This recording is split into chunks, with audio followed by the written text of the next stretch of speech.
Hi friends, అందరికీ నమస్కారం. Welcome to my channel. ఈరోజు మన ఛానల్లో మరొక కొత్త రెసిపీ వచ్చేసి గుమ్మడికాయ పులుసును ఎలా చేయాలో చూద్దామండి. ఇలా చేసిన ఈ గుమ్మడికాయ పులుసు అయితే చాలా టేస్టీగా ఉంటుందండి. ముఖ్యంగా రైస్లోకి చాలా రుచికరంగా ఉంటుంది. మీరు కూడా ఇలా ఒకసారి ట్రై చేసి చూడండి. అలాగే వీడియోస్ని ఫస్ట్ టైం చూస్తున్నట్లయితే మా ఛానల్ని సబ్స్క్రైబ్ చేసుకోండి. ప్లీజ్ సపోర్ట్ చేయండి. మరి ఎంతో టేస్టీగా చాలా సింపుల్గా చేసుకునే ఈ గుమ్మడికాయ పులుసును ఇప్పుడు ఎలా చేయాలో చూసేద్దాం. గుమ్మడికాయ పులుసు చేయడానికి ఒక సగం వరకు గుమ్మడికాయని తీసుకున్నానండి. తర్వాత ఒక 20 గ్రామ్స్ వరకు చింతపండును కూడా తీసుకొని ఒక 2-3 సార్లు వాటర్తో కడుక్కొని తగినన్ని వాటర్ వేసుకొని నానబెట్టుకొని ఉంచుకోవాలి. మనం తీసుకున్న గుమ్మడికాయనంతా కూడా పీలర్తో పైన తొక్క తీసేసి ఇలా ముక్కలుగా కట్ చేసుకొని పెట్టుకోవాలండి. ఈ గుమ్మడికాయ ముక్కలు వచ్చేసి కొంచెం పెద్దగానే కట్ చేసుకోవాలండి. ఈ విధంగా కట్ చేసుకొని పెట్టుకోవాలి.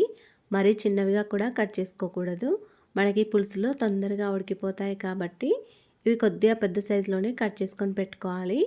ఇలా కట్ చేసుకున్న గుమ్మడికాయ ముక్కలను ఒక 2-3 సార్లు శుభ్రంగా వాటర్తో కడుక్కోవాలండి. తర్వాత సాల్ట్ వాటర్లో కూడా వేసుకోవాలి. అలాగే ఈ గుమ్మడికాయ పులుసు కోసం ఒక పెద్ద సైజు ఆనియన్, ఒక 4 వరకు పచ్చిమిర్చిని కూడా కట్ చేసుకొని పెట్టుకోవాలి. తర్వాత స్టవ్ ఆన్ చేసుకొని ఒక కడాయిలో ఒక టేబుల్ స్పూన్ వరకు ఆయిల్ వేసుకోవాలి. ఆయిల్ వేడైన తర్వాత ఒక టీ స్పూన్ వరకు జీలకర్ర ఆవాలు వేసుకొని ఫ్రై చేసుకోవాలి. తర్వాత కట్ చేసుకొని పెట్టుకున్న పచ్చిమిర్చి ముక్కలు ఒక 2 వరకు ఎండుమిర్చి ఇలా సగానికి చుంచుకొని వేసుకోండి. అలాగే కట్ చేసుకున్న ఆనియన్స్ ముక్కలు కొద్దిగా కరివేపాకు కూడా వేసుకొని ఫ్రై చేసుకోవాలి. ఇలా అన్నీ చక్కగా ఫ్రై అయిన తర్వాత దీనిలోకి ఒక టీ స్పూన్ వరకు అల్లం వెల్లుల్లి పేస్ట్ వేసి అల్లం పచ్చివాసన పోయే వరకు ఆయిల్లో కొద్దిసేపు ఫ్రై చేసుకోవాలి. తర్వాత ఒక హాఫ్ టీ స్పూన్ వరకు పసుపు కూడా వేసుకొని మొత్తం అంతా ఒకసారి కలుపుకోవాలి. తర్వాత మనం కట్ చేసుకొని పెట్టుకున్న ఈ గుమ్మడికాయ ముక్కలన్నీ కూడా వేసి మొత్తం అంతా ఒకసారి కలుపుకోవాలి.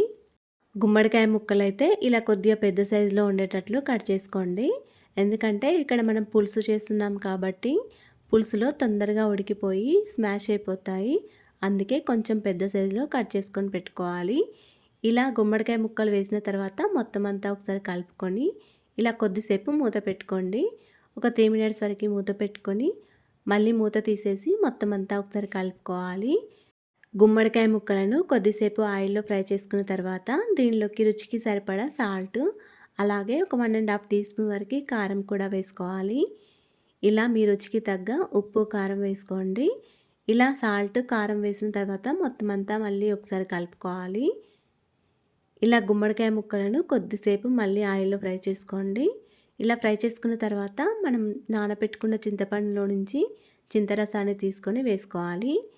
ఇలా చింతపండు రసం వేసిన తర్వాత కొన్ని వాటర్ వేసుకోండి. మీకు ఒకవేళ పులుపు ఎక్కువగా కావాలనుకుంటే వాటర్ తక్కువగా వేసుకోవచ్చు. పులుపు ఎక్కువగా ఉండాలనుకుంటే వాటర్ తక్కువగా వేసుకోండి. ఇలా చింతపండు పులుసు వేసిన తర్వాత మొత్తం అంతా ఒకసారి కలుపుకోవాలి. ఇలా కలుపుకున్న తర్వాత దీనిలోకి కొద్దిగా బెల్లం వేసుకోండి. ఈ గుమ్మడికాయ పులుసులోకి బెల్లం వేస్తే కూర చాలా రుచికరంగా ఉంటుందండి. ఇలా బెల్లం వేసిన తర్వాత మొత్తం అంతా ఒకసారి కలుపుకోవాలి.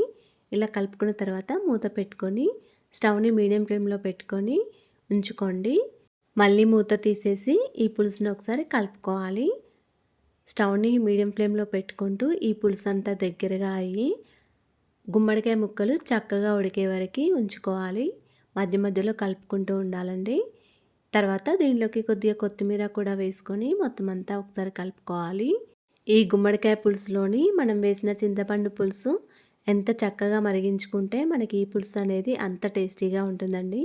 చాలాసేపు మరిగించుకోవాలి. అప్పుడే మనకి గుమ్మడికాయ పులుసు చాలా రుచికరంగా ఉంటుంది.